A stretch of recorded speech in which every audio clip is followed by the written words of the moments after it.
Bonsoir à tous, à toutes. Merci à nos conférenciers d'avoir si bien honoré leur engagement malgré la chaleur. Et merci à vous d'être aussi venus ce soir. Alors vous êtes ici parce que la CCBF, la Conférence des Baptisés, a lancé cette initiative il y a 3 ans.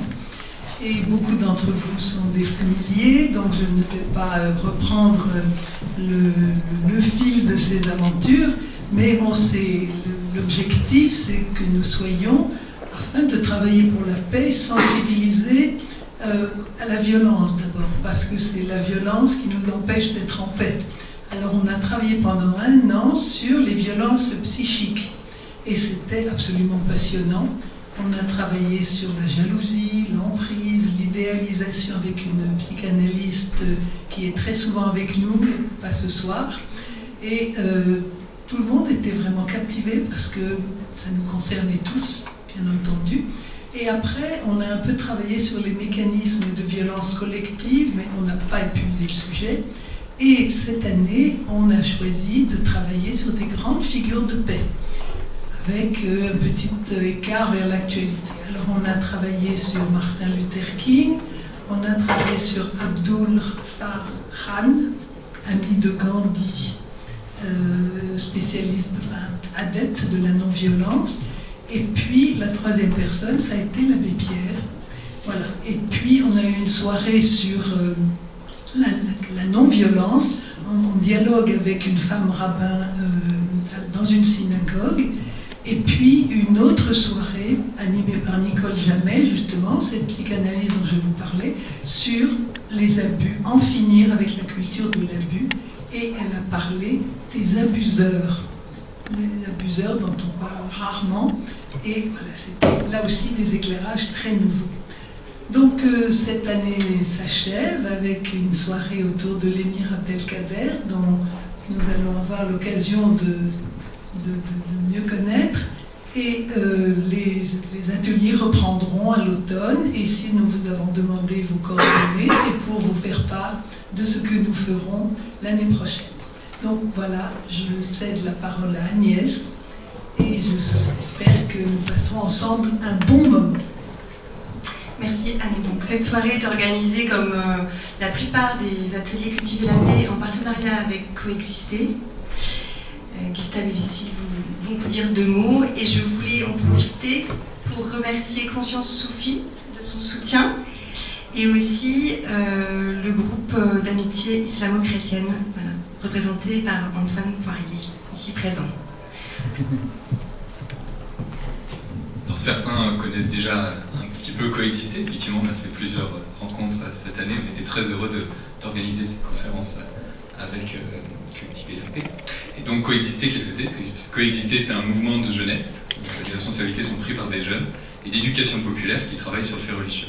Parce qu'on dit que le fait religieux, souvent, c'est quelque chose de mal compris, quelque chose qui est utilisé dans le cadre politique, mais dont on ne parle pas dans la vie quotidienne, et comme un tabou, quelque chose qui relève de l'intime. Et toute cette ignorance, ça produit des fantasmes, des préjugés. Et voilà, nous les jeunes, on se dit que c'est l'occasion de faire des choses ensemble. Donc on fait des formations, des conférences, des visites de lieux de culte, notamment à la synagogue du mouvement juif libéral de France, où on a fait une conférence début février. Et on a aussi des événements de solidarité, en fait. On n'est pas un groupe interreligieux classique, on est un groupe déjà interconvictionnel qui accueille aussi des athées, des agnostiques, on représente tout ce qu'il y a en France. Et non seulement on fait des événements qui permettent de mieux comprendre les uns les autres le fait religieux, la laïcité, mais aussi on fait des activités de solidarité pour faire des choses ensemble, pour créer des liens d'amitié dans l'action. On cherche l'unité dans l'action, dans la recherche du bien commun, d'une société plus fraternelle, plus respectueuse de l'environnement. Et puis enfin on a des actions de sensibilisation. On est très présent sur les réseaux sociaux, parce que sur les réseaux sociaux, souvent derrière l'anonymat, les personnes profitent de l'anonymat pour jouer sur les peurs, créer des craintes et être des facteurs c'est vrai, de la peur et de la crainte. Nous, au contraire, on veut apporter une alternative, une voie positive. On on a des vidéos pédagogiques sur la laïcité, sur les différentes religions, sur l'athéisme.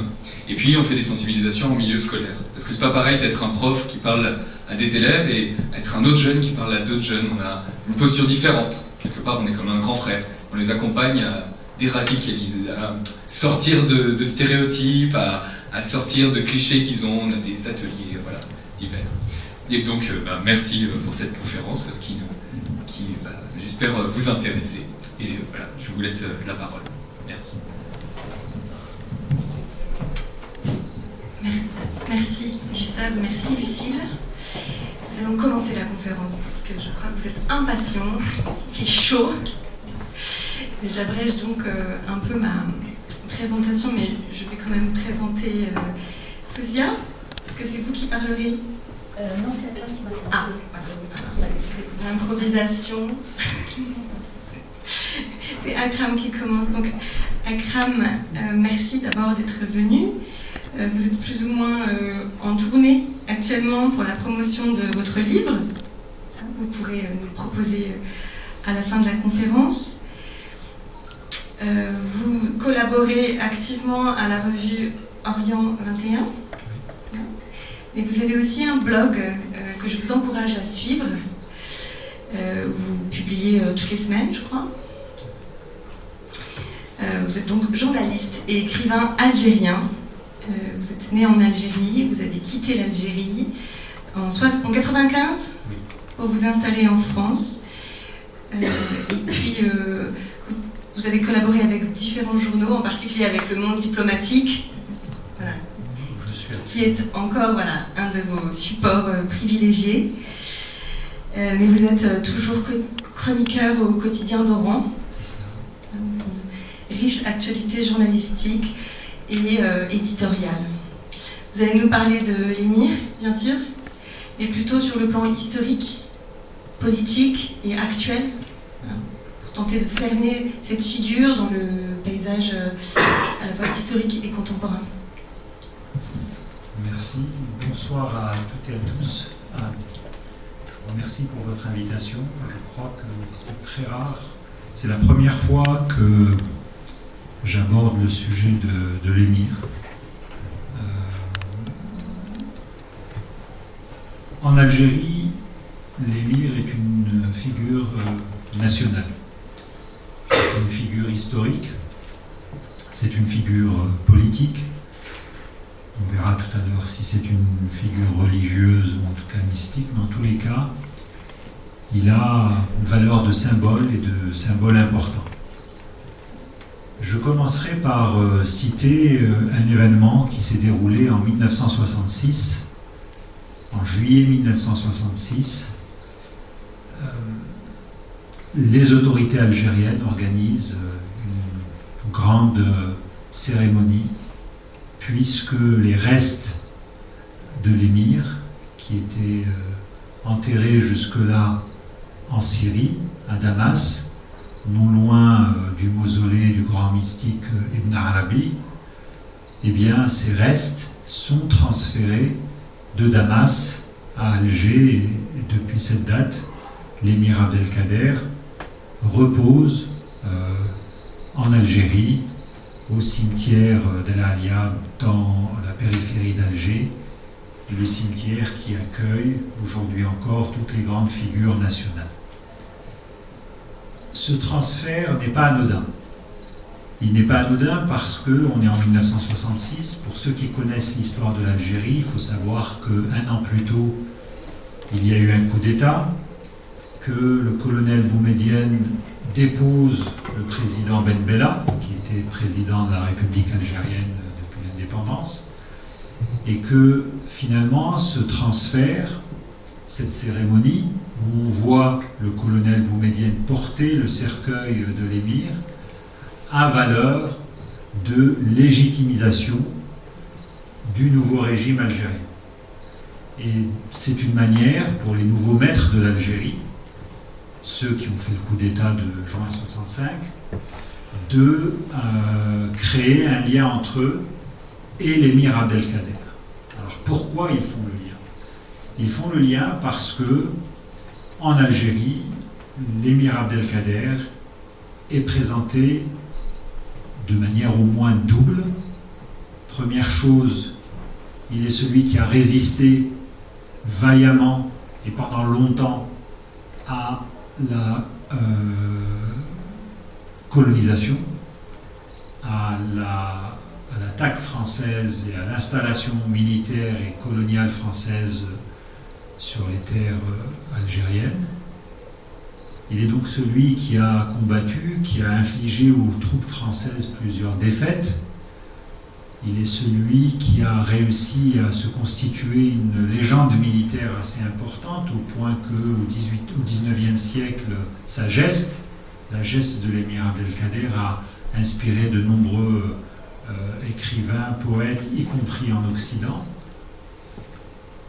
Mais il n'est pas simplement un résistant, il n'est pas simplement l'homme qui a réussi à unifier les tribus de l'Ouest algérien notamment, mais de manière un peu plus importante, y compris en bordure de l'Est algérien. Il n'est pas celui qui a donc unifié, qui a donné une dynamique unifiée pour résister aux troupes coloniales françaises. Il est aussi celui et surtout qui a bâti le premier État moderne algérien, ou en tous les cas l'équivalent d'un État moderne, puisqu'il a, pendant les années où ayant signé une trêve avec les Français, un traité, les Français lui ayant reconnu la souveraineté sur ce qui constitue aujourd'hui la majorité de l'Ouest algérien, et bien pendant cette période de trêve qui a duré près de 10 ans, plus de 10 ans, il a constitué un État,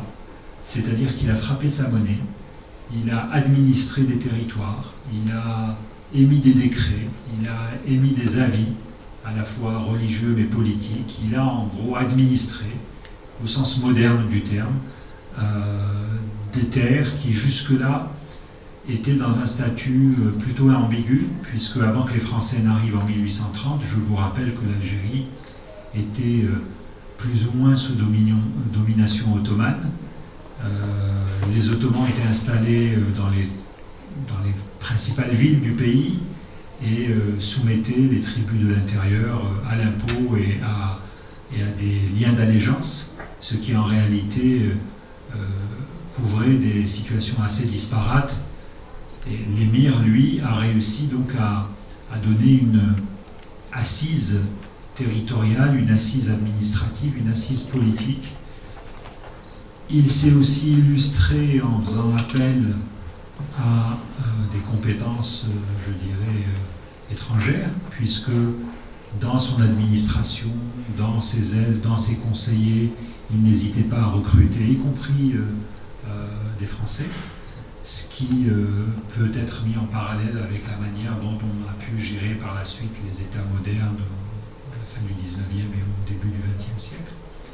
Donc c'est cette œuvre édificatrice que le colonel Boumedienne revendique d'une certaine manière. Œuvre édificatrice, œuvre d'administration, qui est d'ailleurs aussi une manière de répondre au discours colonial classique.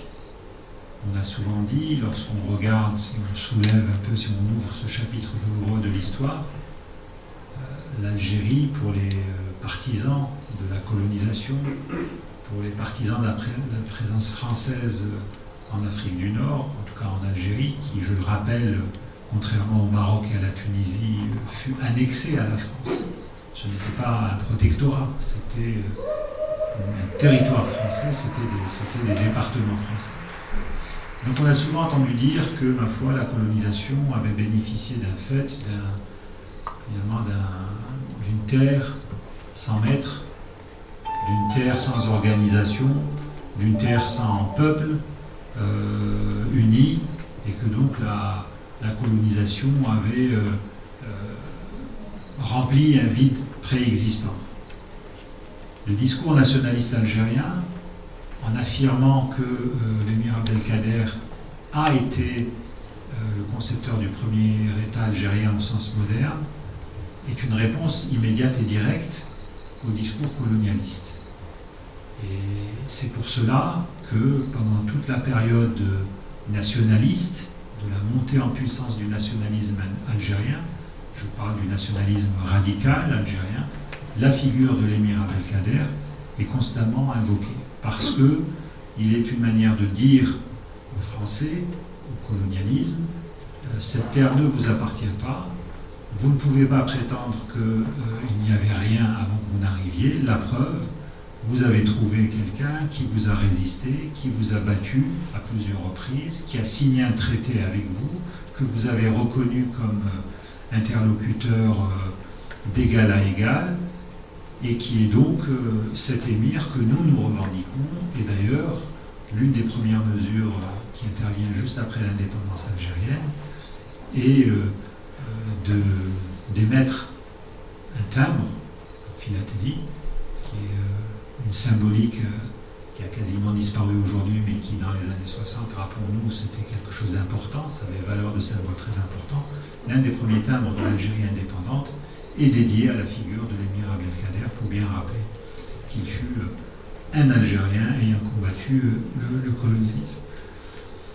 Une fois qu'on a dit ça, une fois qu'on a parlé de cette, je dirais, de ce lien de légitimité et ce lien de continuité, on se rend compte qu'il est dans le périple, dans le parcours extraordinaire de l'émir Abdelkader, il y a beaucoup de choses qui, elles, sont peut-être négligées en Algérie, ou en tout cas qui sont moins connues.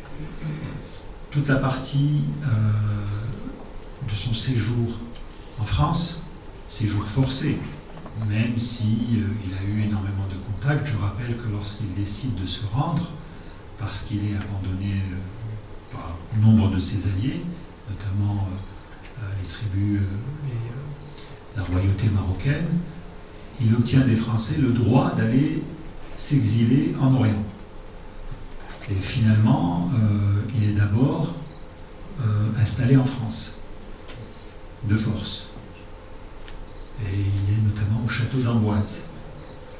Ce qui ne l'empêche pas d'avoir des contacts avec nombre d'intellectuels français, d'écrivains. Il y a toute une campagne d'ailleurs qui existe en France pour que la France tienne ses promesses et laisse cet homme aller s'installer en Orient. Mais cette période-là, qui fut une période, je pense qu'on va peut-être en parler, qui fut une période aussi de fertilisation croissée, d'enrichissement réciproque avec ce que pouvait compter la France comme intelligence au pluriel, comme zélite au pluriel, comme élite au pluriel, et bien tout cela n'est pas très abordé en Algérie. C'est quelque chose avec dont on parle peu. On parle aussi très peu, de manière assez paradoxale, de son rôle aussi lorsqu'il fut enfin autorisé à s'installer en Orient, et notamment il a commencé par la Turquie, puis il s'est installé à Damas. Et à Damas, comme chacun le sait, en tous les cas, il joue un rôle fondamental. C'est peut-être avec sa résistance contre ces hauts faits de guerre militaire en Algérie, un autre fait de sa vie qui a beaucoup impressionné de son vivant, c'est le fait que lorsqu'il y a des affrontements interreligieux sanglants à Damas entre druzes et chrétiens, notamment maronites, il s'interpose et il sauve la vie à plusieurs centaines de chrétiens, ce qui lui vaut à l'époque, au XIXe siècle, mais ce qui lui vaut à cette époque-là une renommée internationale assez forte, parce que l'événement, même s'il n'y avait pas de réseaux sociaux, même s'il n'y avait pas les moyens médiatiques qui existent aujourd'hui, l'événement est assez répercuté, y compris jusqu'aux États-Unis, puisque les autorités américaines de l'époque lui furent gré d'avoir protégé le consul américain et de l'avoir accueilli dans sa demeure pendant que les affrontements sanglants se déroulaient. Eh bien, ce haut fait d'armes est très peu connu. On n'en parle pas beaucoup. On ne parle pas beaucoup parce que ce qui est fondamental en Algérie, ça demeure et ça reste père fondateur du premier État moderne algérien. Et c'est une donnée qui est assez récurrente aujourd'hui encore. Si vous interrogez des jeunes Algériens dans la rue aujourd'hui, c'est ce qu'ils vous diront. La dimension, je dirais, spirituelle, la dimension intellectuelle, ses écrits sont peu connus. Et je terminerai par une anecdote qui va permettre d'enclencher la deuxième partie de cette conférence. C'est que, comme elle a dit Agnès tout à l'heure, j'ai passé le bac en Algérie, je l'ai passé en 1982, donc c'était il y a très longtemps. 1982, c'est une année particulière en Algérie parce que c'est le 20e anniversaire de l'indépendance, 1962-1982. Donc, nous savions, en tant qu'élèves de terminale, que nous n'allions pas échapper à un sujet sur l'émir Abdelkader, en philosophie. Donc ça nous a permis, si vous voulez, de réduire le champ de nos révisions. Sauf que en découvrant ces textes que nous n'avions jamais lus auparavant, et qui étaient quasiment, quand vous prenez les manuels scolaires, y compris de littérature en langue arabe, parce que la philosophie était une matière déjà arabisée à cette époque-là, en 1982, vous regardiez les rares textes de l'émir Abdelkader, qui étaient les extraits qui étaient disponibles, il y avait très peu de choses politiques. Donc on était surpris. Nous nous attendions à avoir un texte sur un discours anticolonial, un peu l'équivalent d'un précurseur de Fanon, que sais-je, ou de Messaliadj, donc grande figure tutélaire du nationalisme algérien. Et on découvre des textes mystiques, des textes religieux. Et pour beaucoup d'entre nous, ce fut une grande surprise. Je pense que les jeunes aujourd'hui auraient exactement la même surprise parce que cette dimension de l'émir, qu'on retrouve dans son parcours, que c'est quelqu'un qui fait le pèlerinage de la Mecque, qui rencontre à l'époque une grande figure tutélaire, l'imam Chamil, qui conduisait une révolte tchétchène qui reste dans les mémoires dans la région. Eh bien, son parcours mystique, il le fit s'arrêter à son retour, parce qu'à l'époque, quand on allait faire la Mecque, c'était un long voyage. Il passe par Damas, il visite les tombeaux des saints, il voit les confréries, et tout ça est une chose, je dirais, à découvrir ou à redécouvrir, et en tous les cas, pour la jeunesse algérienne, c'est une dimension qui reste, elle aussi, à explorer. Alors, je vous remercie pour votre attention, et je répondrai avec plaisir à vos questions par la suite.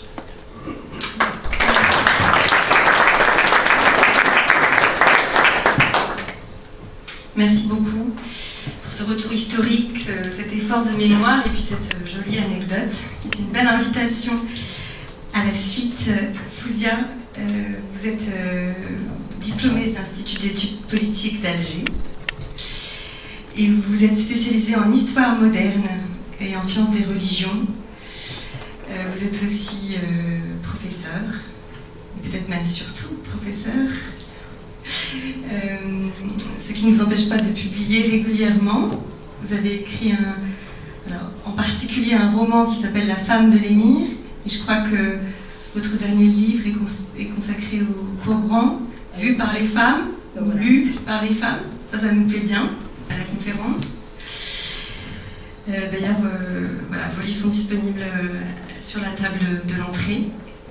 Et vous avez, à titre personnel, certains engagements spirituels qui vous ont amené à approfondir cette dimension mystique du personnage. Donc, nous vous écoutons. Merci à vous. Bonsoir à tout le monde. Merci pour l'invitation. Et donc, Akram vous a donné un aperçu de l'émir Abdelkader sur le plan politique algérien, et donc moi je vais essayer de vous en parler sur le plan spirituel. Si on devait donner une définition de cet homme, de l'émir Abdelkader, ce serait cette phrase qui résumerait un petit peu sa manière d'être. Donc il a écrit « Notre religion incite au labeur, au dialogue, à l'entraide et au pardon ». Et toute sa vie a été ça. Donc il y a beaucoup d'historiens qui divisent sa vie en 4 périodes, c'est-à-dire de sa naissance à Mascara, dans le nord-ouest algérien, en 1808 ou 1807, ça dépend des auteurs, jusqu'en 1832, où il était dans sa famille, où il a appris le Coran, il a vécu comme tous les jeunes à l'époque. 1832, on lui demande d'être le défenseur justement, ou du moins le conducteur de la lutte contre le colonialisme. Et ça, il le fait pendant 15 ans jusqu'en 1847. Ça, c'est la deuxième partie. 47-52, c'est son emprisonnement, comme a dit Akram, en France. Non seulement à Amboise, mais il est passé par Toulon, il est arrivé à Toulon, il est resté quelques mois, il est passé à Pau, il est resté quelques mois, et puis quelques années, il a perdu quelques membres de sa famille à Amboise, et donc ce n'est qu'en 1852 qu'il va d'abord à Bursa, en Turquie, ensuite à Damas, jusqu'à sa mort en 1883. Donc il y aurait 4 périodes, mais en tant que soufi, c'est le même homme. C'est le même homme et la base de sa vie, de ses actions, c'est l'islam. Alors je ne sais pas si tous vous savez ce que c'est que le soufisme. Je vais en parler au cours de l'exposé. Il y a aussi le fait que donc il est né en 1808 à Mascara, nord-ouest, et il a eu une éducation totalement religieuse, soufie, musulmane, dans le cadre d'une confrérie qui s'appelle la Qadiriya. Son père était le shir de cette Qadiriya, c'est-à-dire que son père était en même temps son père et son maître spirituel. Je reviens sur les confréries ou c'est pas la peine? Les confréries, quelques mots. Donc les confréries se sont constituées, les confréries soufis se sont constituées avec un maître spirituel vers le 11e, 12e siècle. Et donc elles ont pour but un cheminement spirituel, un cheminement soufi. Tasawwuf, on appelle ça tasawwuf en arabe, donc un cheminement soufi qui a pour but d'arriver à Dieu, d'arriver à Dieu. Et donc cette Qadiriya est très très importante dans le Maghreb. C'est le maître spirituel de cette confrérie s'appelle Abd al-Qadir al-Jilani, qui est un arabe donc de l'Irak. Il est mort au milieu du XIIe siècle et son tombeau est actuellement en Irak, à Bagdad, en espérant qu'il n'a pas été bombardé, mais sa confrérie ne se constitue que vers le XIVe siècle. Et donc, comme toutes les confréries, on a à peu près 400 actuellement, on compte 400 confréries à peu près dans le monde actuellement, toutes les confréries ont pour base le texte coranique. Ce Coran, on le décortique, on l'apprend par cœur, on l'analyse, on étudie les mots, on étudie les verbes, on change les lettres, bref, c'est la base de la vie spirituelle de quelqu'un comme l'émir Abdelkader. Et donc, à partir de cette étude coranique, on voit le disciple d'une confrérie, voit le divin partout autour de lui. Et donc, si on peut dire que le soufisme, ça serait la gnose, c'est exactement ça, c'est la gnose. Le soufisme se veut une gnose, c'est-à-dire la connaissance divine. Alors on l'a rapproché du mysticisme chrétien. Oui, pourquoi pas. Alors je vous montrerai tout à l'heure qu'il y a un vocabulaire qui se retrouve chez les mystiques chrétiens, même chez les jansénistes. Mais à mon avis, à mon humble avis, le mysticisme chrétien n'est pas tout à fait comme le soufisme, parce que le soufisme, un homme soufi, ne fait pas de différenciation entre sa vie profane et sa vie mystique. Ne fait pas de différenciation entre le spirituel et le temporel. Et donc, alors que les mystiques chrétiens vivent plutôt dans des monastères, dans des abbayes où ils sont ermites. Et donc, il y a une espèce de contemplation, bien sûr. On essaie d'aller vers le divin, mais surtout des prières, à mon avis. Maintenant, je peux me tromper. Par contre, dire que le soufisme, c'est de l'ésotérisme, oui. C'est de l'ésotérisme. C'est-à-dire qu'il y a un mystère dans le divin qu'il faut arriver à décrypter. C'est pour ça que je vous disais, le Coran est vraiment le texte de base, parce qu'ils vont... il y a par exemple ce qu'on appelle la science des chiffres, des nombres, c'est-à-dire que chaque lettre arabe a un nombre particulier, et Ibn Arabi, dont parlait Akram tout à l'heure, a été à l'origine de ça. Chaque lettre a un nombre, et par exemple les soufis vous disent le mot tasawwuf en arabe, qui veut dire soufisme, a la même valeur numérique que al-hikma al-ilahiyya, ce qui veut dire la vérité divine. Donc voilà, ils vous disent il n'y a pas de mystère, il n'y a pas de hasard. Voilà, donc le Coran, là je vous ai mis une carte, Où est-ce que c'est Voilà, normalement je travaille avec une... Voilà, Mascara est par là, au nord-ouest, vraiment au nord-ouest. Je ne suis pas habituée aux petits... voilà, au nord-ouest, donc c'est vraiment le nord de l'Algérie. C'est à côté de Oran et de Sidi Bel Abbès. C'est l'ouest algérien. Voilà, c'est là qu'il a formé le premier État dont vous parlez, Akram, tout à l'heure. Voilà, donc outre sa confrérie Qadiriya, l'émir Abdelkader, comme tous les soufis, d'ailleurs tous les soufis jusqu'à maintenant, ont pour grand maître le Cheikh al-Akbar, le Ibn Arabi, qui est un soufi espagnol du XIIIe siècle, qui est né à Murcie et qui est vraiment versé dans l'ésotérisme musulman. Et la première chose qu'il a faite, que l'émir Abdelkader a faite quand il est arrivé à Damas, c'est d'éditer son livre Les Illuminations de la Mecque, Al-Futuhat al-Mekkiya, où Ibn Arabi parle voilà, de choses qui ne sont pas tout à fait compréhensibles pour le commun des mortels, mais qu'on peut vous expliquer comme ça quand vous passez par des gens qui semblent connaître ces choses-là. Et donc il va habiter sa maison à Damas. Donc il était à Damas à partir de 1856-57. Il est parti de la Turquie parce qu'il y a eu un tremblement de terre à Boussard et donc il demande d'aller à Damas. Il devait aller à Constantinople, finalement il atterrit à Damas. Il était très content parce qu'il aime beaucoup Ibn Arabi. Il habite sa maison et il va demander à être enterré à côté du tombeau d'Ibn Arabi. Et d'ailleurs, quand Akram vous a dit que le corps a été, enfin les cendres de l'émir Abdelkader ont été rapatriées en 1966 à Alger, il est resté un cénotaphe qui est toujours visible à Damas, enfin j'espère. Et donc voilà, pour mettre un parallèle entre Ibn Arabi et l'émir Abdelkader, j'espère que vous connaissez tous ce beau poème d'Ibn Arabi. Mon cœur est devenu capable de revêtir toutes les formes. Il est pâturage pour les gazelles, couvent pour les moines, temple pour les idoles, Kaaba pour le pèlerin. Il est table de la Torah, livre du Coran. Je professe la religion de l'amour, din al-hub.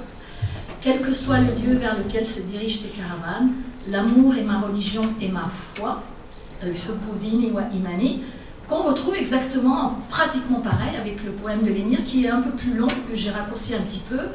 Et donc, il parle de synagogue, de cloches, de crucifix, de Kaaba, etc., etc. Moi, j'aime beaucoup la dernière phrase, pour qui le veut gagnette ou lutiner les biches. Et donc, les soufis vous disent que même quelqu'un qui se saoule toute la journée, il est dans la recherche divine. Il est dans la recherche divine. Donc, c'est plutôt dans ce sens-là qu'il faut évidemment comprendre ce poème. Et évidemment, ce n'est pas pour diminuer le mérite de ces soufis, de ces gens qui sont réalisés, de ces cheminants vers Dieu, mais c'est tout simplement, ils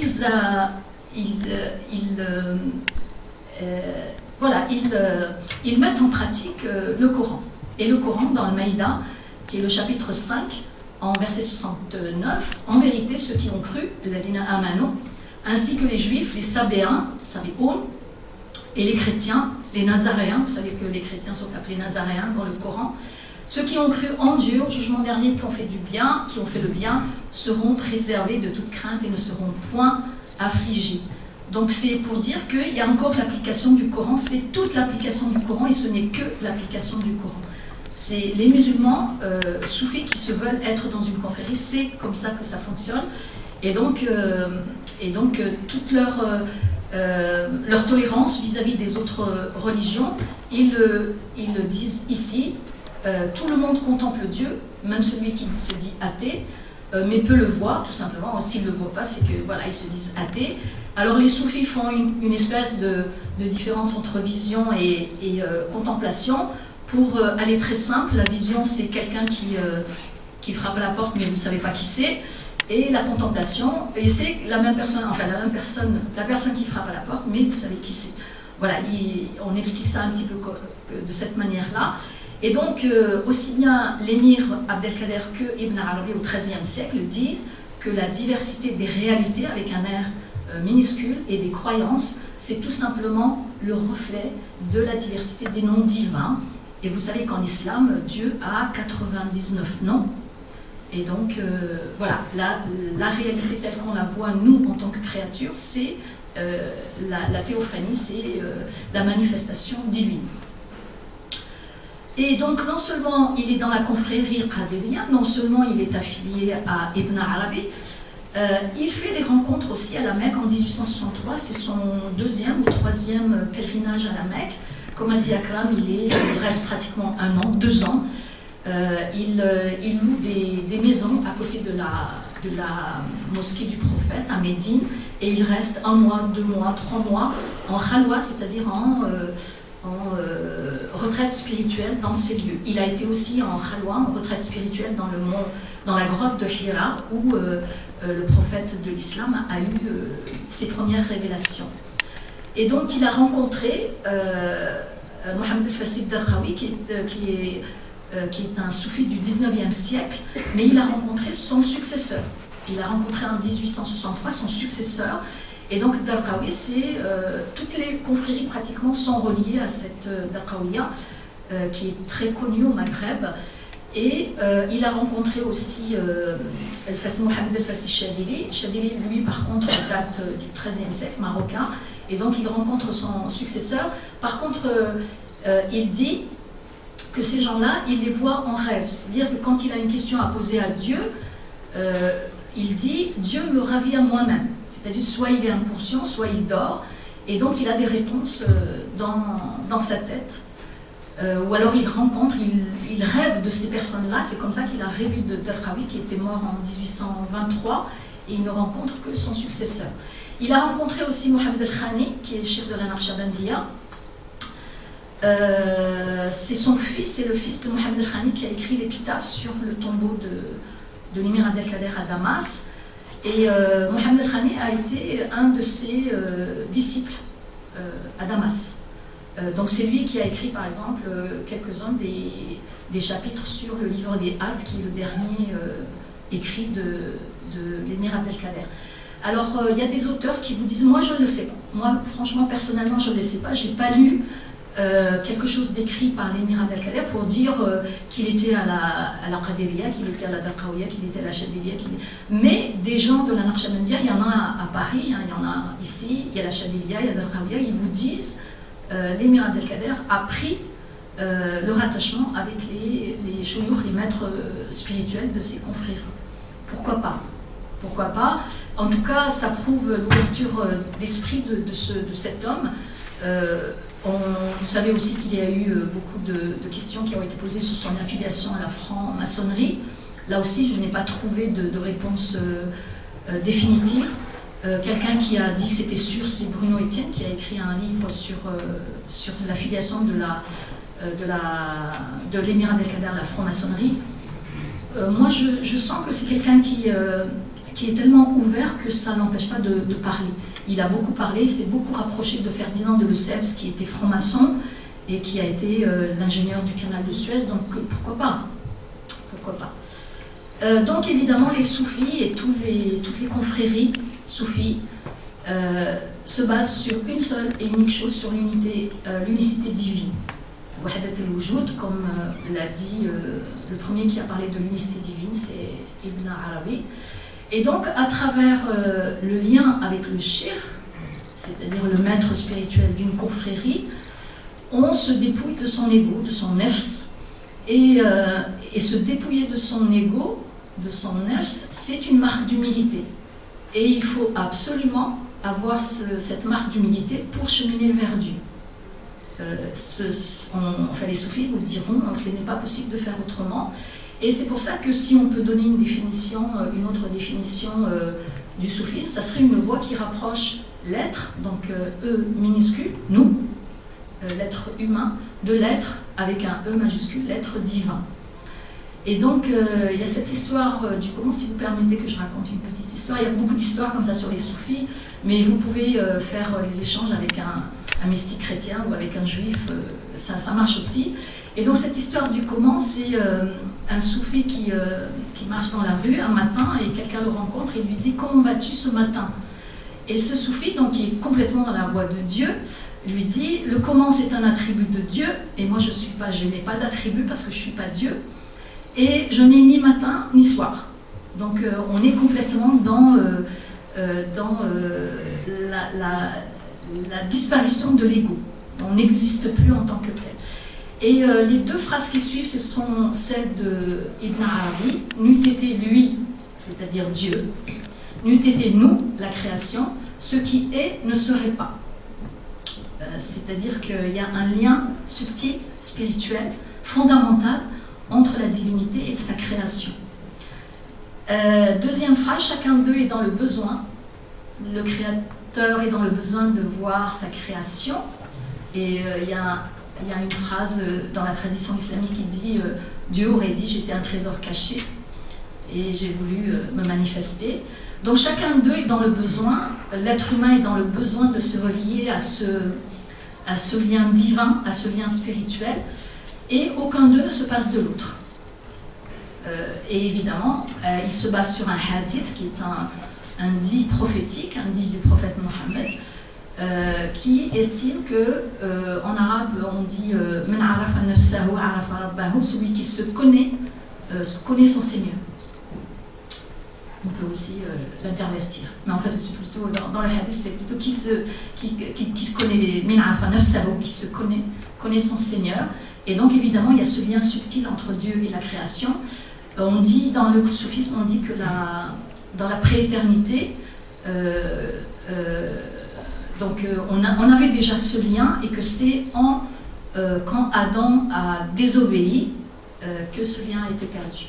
Quand Adam a désobéi, il a été dans la dualité alors qu'avant on était dans l'unicité divine. Et donc la dernière phrase, c'est l'émir Abdelkader, il va encore plus loin. Lui, il dit sans Dieu, la créature ne serait pas existentielle. S'il n'y avait pas Dieu, il n'y aurait pas l'univers, il n'y aurait pas la création. Mais sans la créature, Dieu ne serait pas manifesté. Ils sont un petit peu comme ça, les soufis. Ils sont les réponses à la normande, comme on dit. Hein. Quand vous leur posez une question, ils vous disent ni oui ni non. Ils vous disent oui et non. Donc c'est souvent dans l'oxymore, comme on dit. Ils sont souvent dans les opposés. Mais c'est passionnant.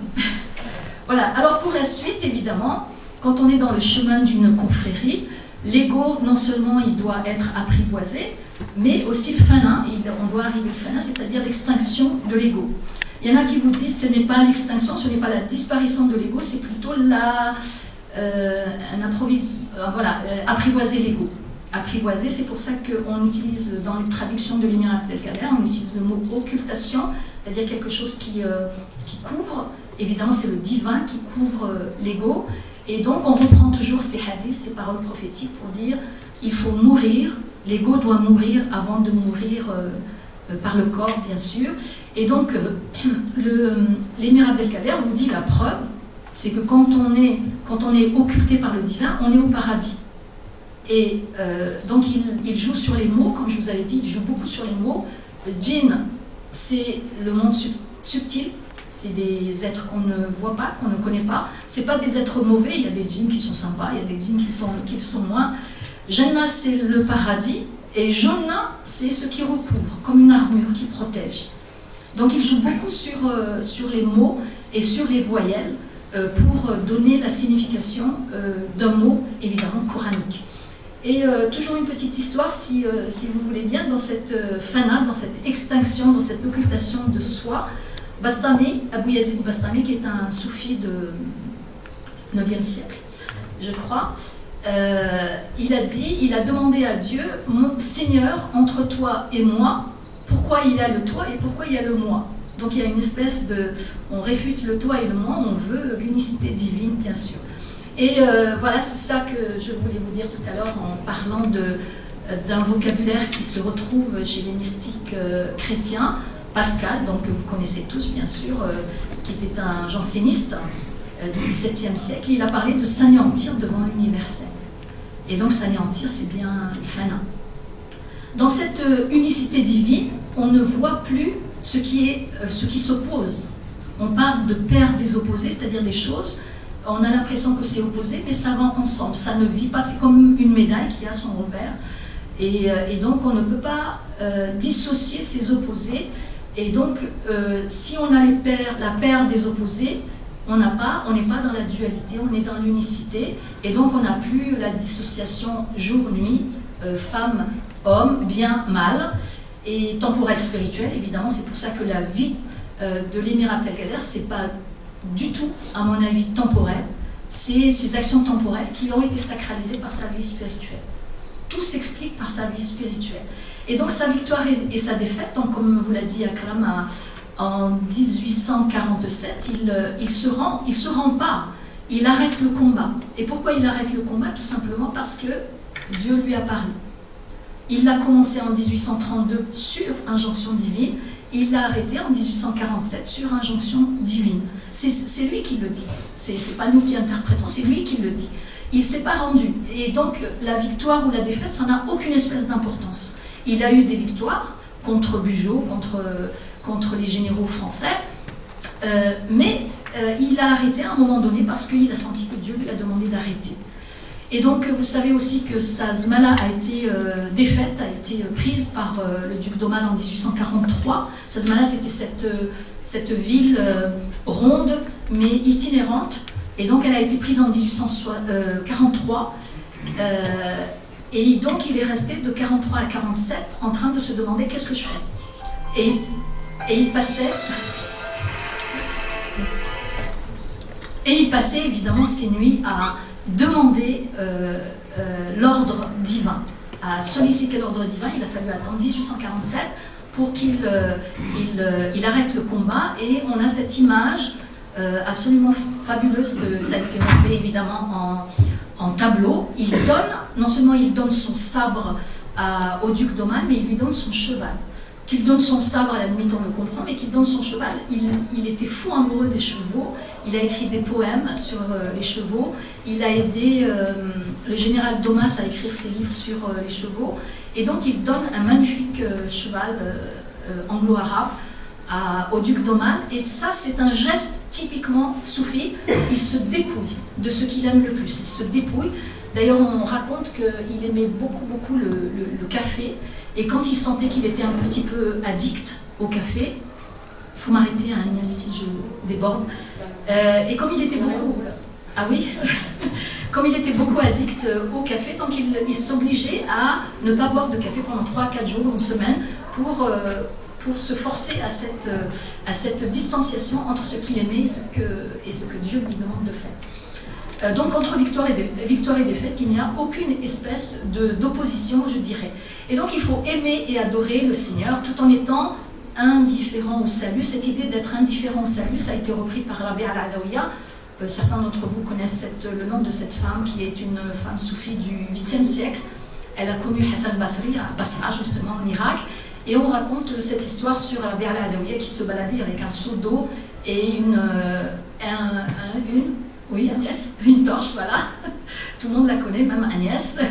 Et donc elle disait, je vais inonder l'enfer, et puis je vais mettre le feu au paradis. Comme ça, les gens ne vont aimer, les fidèles ne vont aimer Dieu que pour l'aimer, justement. Alors dans le Coran, il y a plusieurs mots pour dire aimer. Quand on est dans l'adoration, on est dans une totalité.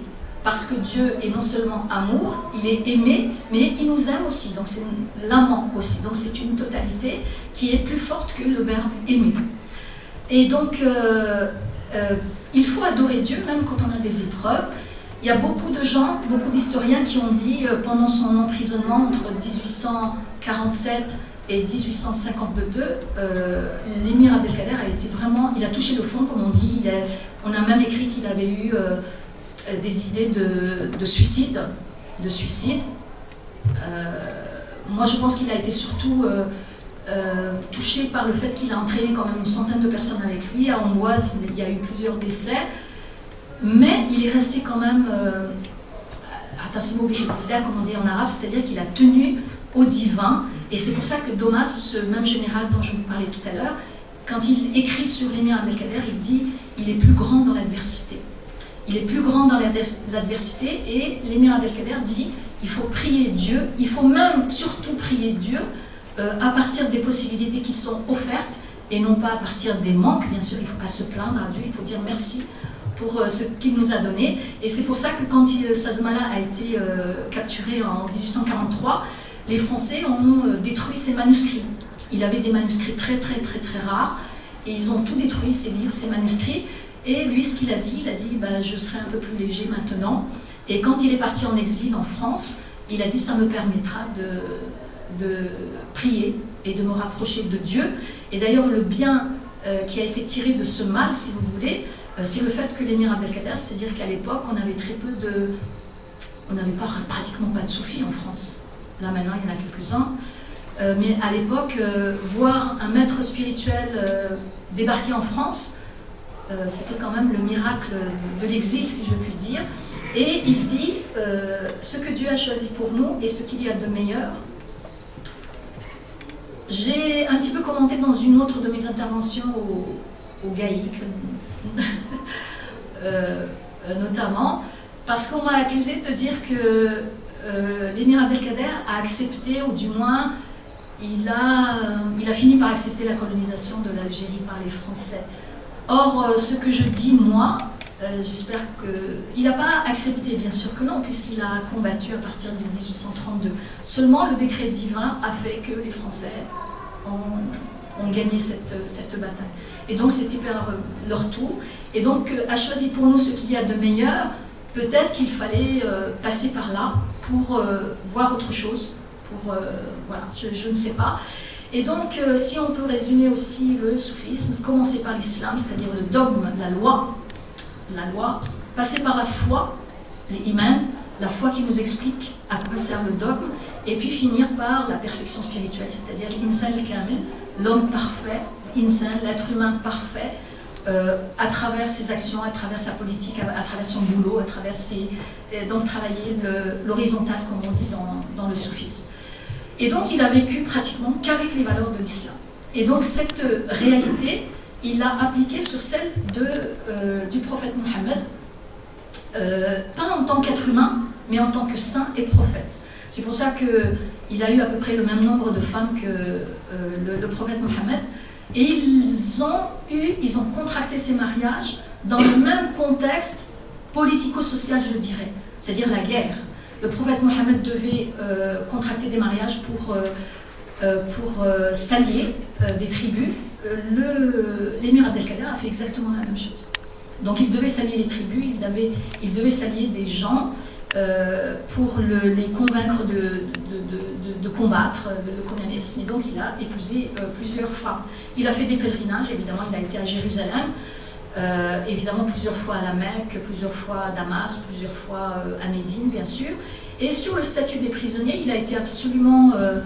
je crois que vous l'avez dit, sur la Convention de Genève, elle aurait été copiée sur le statut qu'il a écrit sur les prisonniers, puisqu'il a fait plusieurs prisonniers français, bien sûr.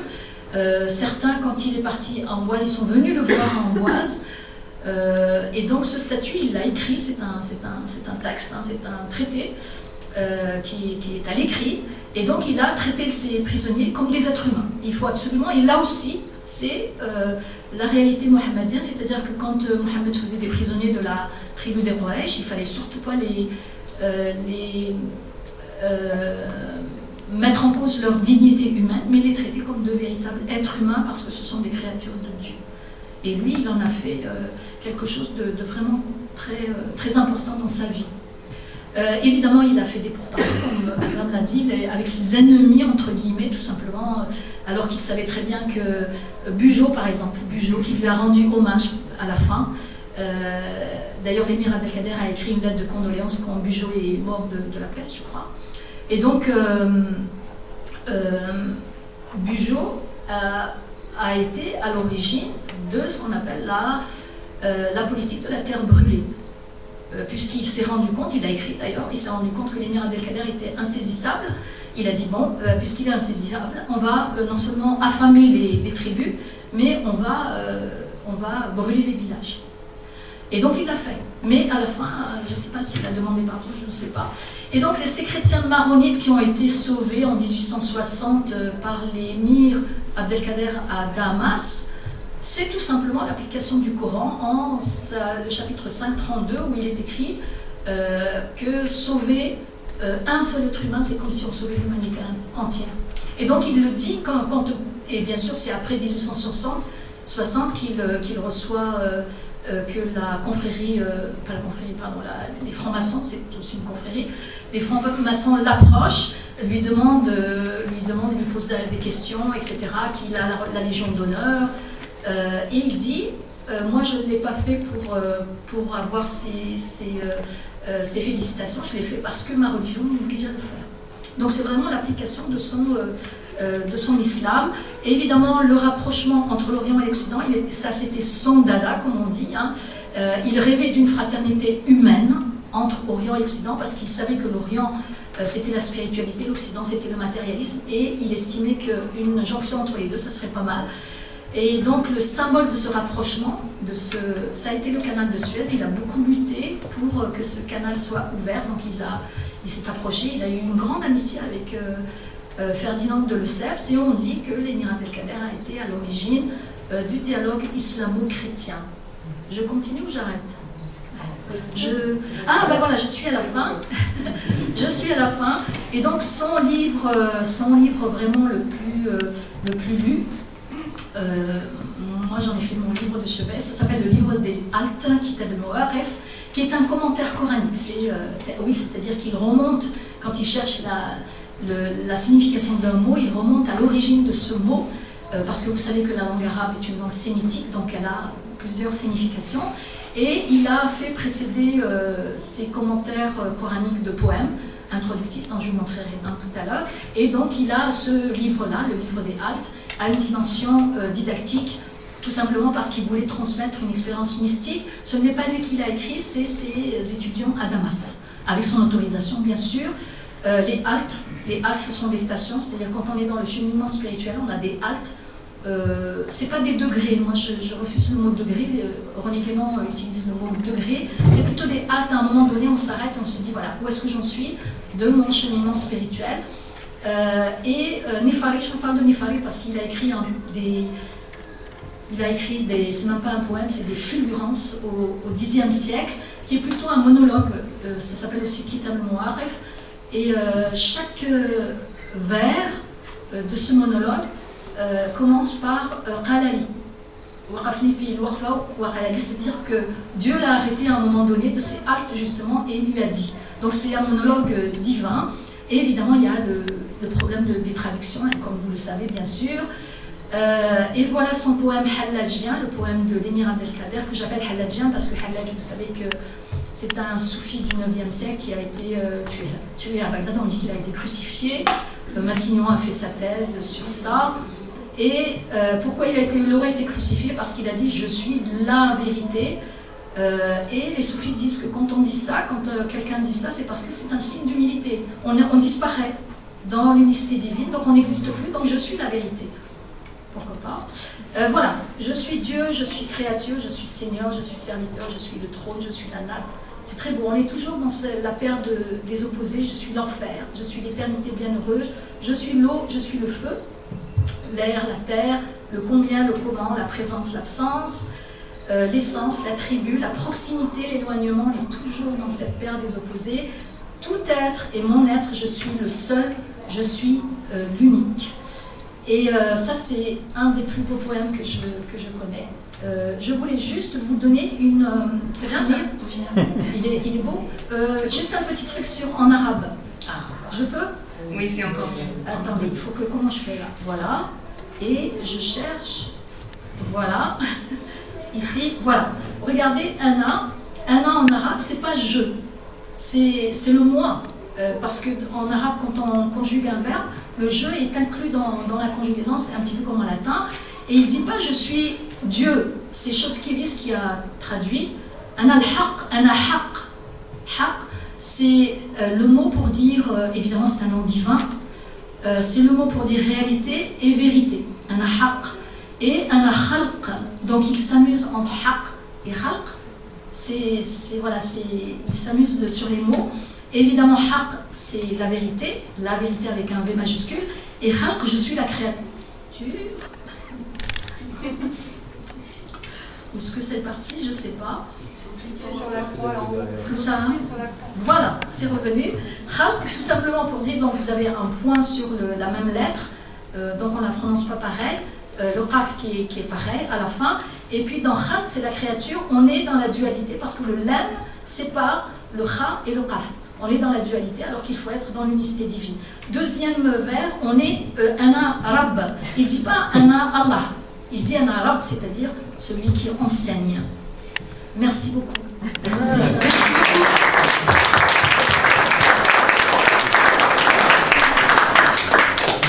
Oui, merci pour